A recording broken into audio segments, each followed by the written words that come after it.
Welcome! In front of me is a TECNO Spark Go from 2024, and today I will show you how you can import contacts from a SIM card to the device. So, to get started, you will want to open up your standalone contacts application, which possibly is located in the Google folder, or not. Let's see if I can find it.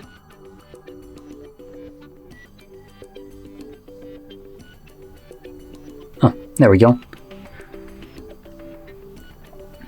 So once you have your contacts open, from here we're going to navigate to the settings by tapping on the gear icon, and let's see, import export contacts at the very bottom.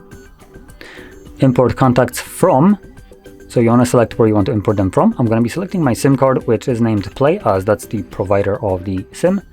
And then it asks you where you want to import your contacts to. I have two options, Google account and the phone. Now, if you have multiple accounts, they should all be visible right here. And if you don't have any accounts, it might not even give you this option right here to choose where you want to import.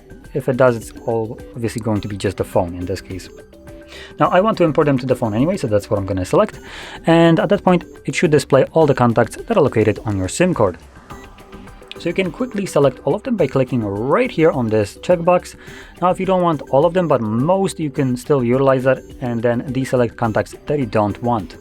Next, click on OK, and this will import all selected contacts to the device. And you should be able to see them right now.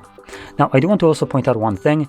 The contacts that come preloaded on this device aren't necessarily the best. So right now you will see contacts from your Google account, for instance, and the phone, and they might sometimes just be duplicates.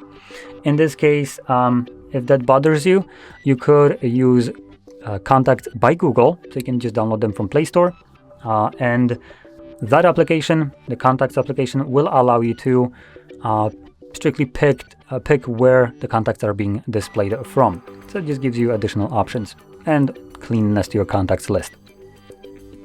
But anyway, with that being said, hopefully you found this video helpful, and if you did, don't forget to hit like, subscribe, and thanks for watching.